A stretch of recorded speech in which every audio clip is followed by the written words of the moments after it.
Hello everyone, आज हम लोग जानते हैं बेसिक कॉन्सेप्ट ऑफ वैक्सीन और उसके टाइप्स के बारे में। तो अब हम बात करेंगे बेसिक कॉन्सेप्ट ऑफ वैक्सीन।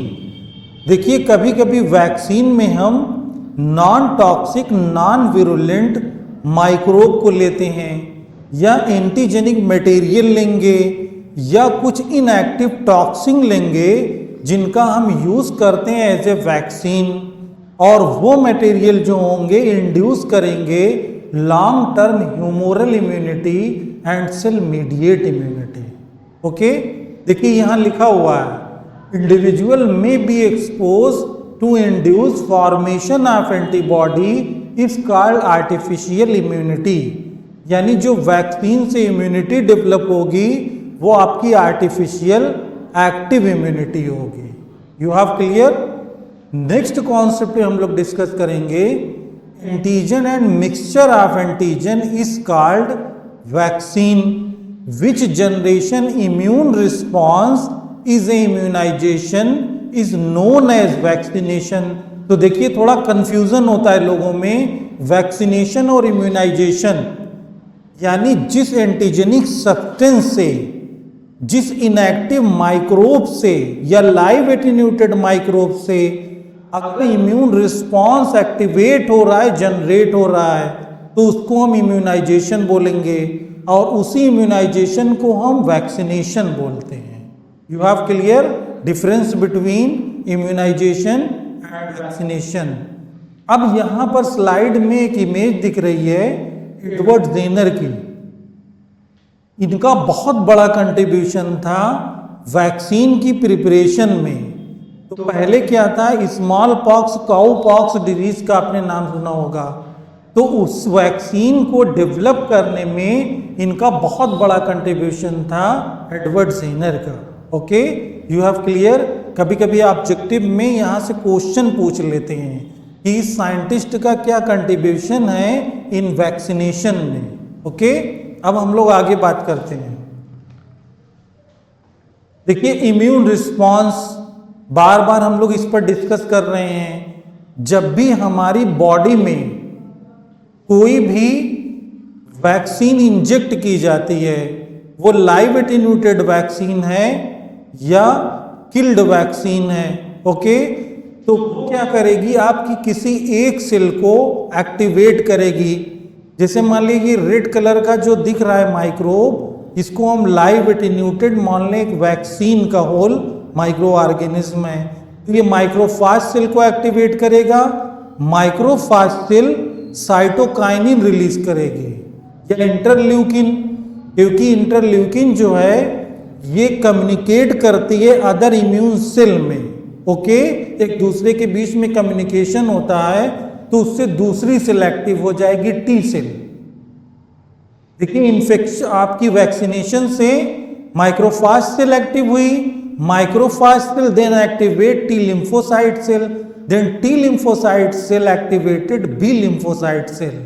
तो देखिए, एक वैक्सीन से एक्टिवेट हो रहा है क्या, humoral immune response means activation of B cell and then activation of T cell, T cell mediate immune response. Okay, तो इस टाइप से एक वैक्सीन देने से दोनों टाइप के इम्यून रिस्पॉन्स हमारी बॉडी के अंदर जनरेट होते हैं। लेकिन कुछ वैक्सीन ऐसी भी हैं, कुछ वैक्सीन ऐसी हैं जो सिर्फ ह्यूमोरल इम्यूनिटी डेवलप करती हैं, आपकी बी सेल को एक्टिव करती है। जैसे आपकी कौन सी इम्यूनिटी होगी, पोलियो की जो वैक्सीन है, जिसे पोलियो की दवा जब हम देते हैं एक ड्रॉप के फॉर्म में बर्थ के बाद, तो वो पोलियो की ड्रॉप इंटेस्टाइन में जाती है और इम्यूनोग्लोबिन ए को सिक्रेट करती है। तो mainly specific activation of the immunoglobin A, okay, for protection of natural polio virus. तो ये इसका कॉन्सेप्ट है कि means vaccine stimulate the humoral and cell mediate immunity. Okay, अब हम बात करेंगे, ये बहुत इंपॉर्टेंट स्लाइड है। देखिए, टाइप्स ऑफ वैक्सीन कि कितने टाइप की वैक्सीन डिफरेंट डिजीज के प्रोटेक्शन के लिए बनाई गई है। जिस टाइप का माइक्रोब होगा उस टाइप की वैक्सीन दी जाती है। ओके, तो सबसे मेजर वैक्सीन जो है, देखिए यहां लिखा हुआ है, most current human vaccine consist of whole organism which include live attenuated vaccine. अब लाइव एटेन्यूटेड को थोड़ा सा हम लोग समझ लेते हैं। जैसे मान लिया पोलियो का एक नेचुरल वायरस है जिससे पोलियो की डिजीज ह्यूमन में हो जाएगी।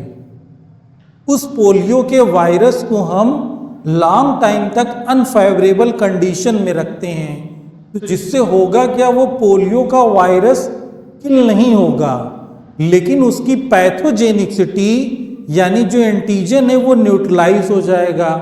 ओके, कुछ एंटीजन न्यूट्रलाइज हो जाएंगे, बट हैव एंटीजेनिक प्रॉपर्टी, यानी उस लाइव एटेन्यूटेड वायरस से इम्यून रिस्पॉन्स जनरेट होगा, लेकिन आपकी बॉडी में डिजीज काज नहीं होगी। तो जो पोलियो की वैक्सीन दी जाती है वो एक लाइव एटेन्यूटेड वैक्सीन है। इसका दूसरा एग्जाम्पल देखिए, mumps, BGC Mycobacterium tuberculosis TB में इसकी वैक्सीन दी जाती है, इसको भी हम बोलते हैं live attenuated vaccine. साबिन polio vaccine, इसको थोड़ा सा ध्यान देना है यहाँ पर, जो पोलियो की दवा मुंह से दी जाती है यानी ड्रॉप के फॉर्म में बच्चों को, उसको साबिन पोलियो वैक्सीन बोलते हैं। लेकिन एक और पोलियो की वैक्सीन है, ओके, इनएक्टिव वैक्सीन, वो इंजेक्शन भी दी जाती है। You have clear. अब हम आते हैं नेक्स्ट वैक्सीन, किल्ड वैक्सीन, यानी माइक्रोब को हम किल करते हैं। देखिए, किल्ड ऑर्गेनिज्म कॉलरा, यानी जिससे कॉलरा होता है, जिस माइक्रोब से, विब्रियो कॉलरी को हम न्यूट्रलाइज करते हैं, या कॉलरा की वैक्सीन विब्रियो कॉलरी बैक्टीरिया से बनाई जाती है, तो ये किल्ड वैक्सीन है। दूसरी टाइफाइड वैक्सीन, यानी टाइफाइड जो होता है ह्यूमन में, उसकी जो वैक्सीन बनाई जाती है साल्मोनेला टाइफी नाम के माइक्रोब को न्यूट्रलाइज करके, किल्ड करके। अब इसका एडवांटेज डिसएडवांटेज बहुत पूछा जाता है। देखिए, लाइव एटेन्यूटेड वैक्सीन में क्या है, चूंकि माइक्रोब लाइव होता है तो कभी कभी वो रिवर्ट होके एक्टिव होके इन्फेक्शन काज कर देता है, लेकिन किल्ड वैक्सीन में रिस्क कम होता है कि उस वैक्सीन से आपको वो डिजीज हो जाएगी। क्लियर। अब नेक्स्ट वैक्सीन पे बात करते हैं, प्यूरिफाइड एंटीजन वैक्सीन, यानी कुछ एंटीजन को माइक्रोब से प्यूरिफाई कर लिया जाता है।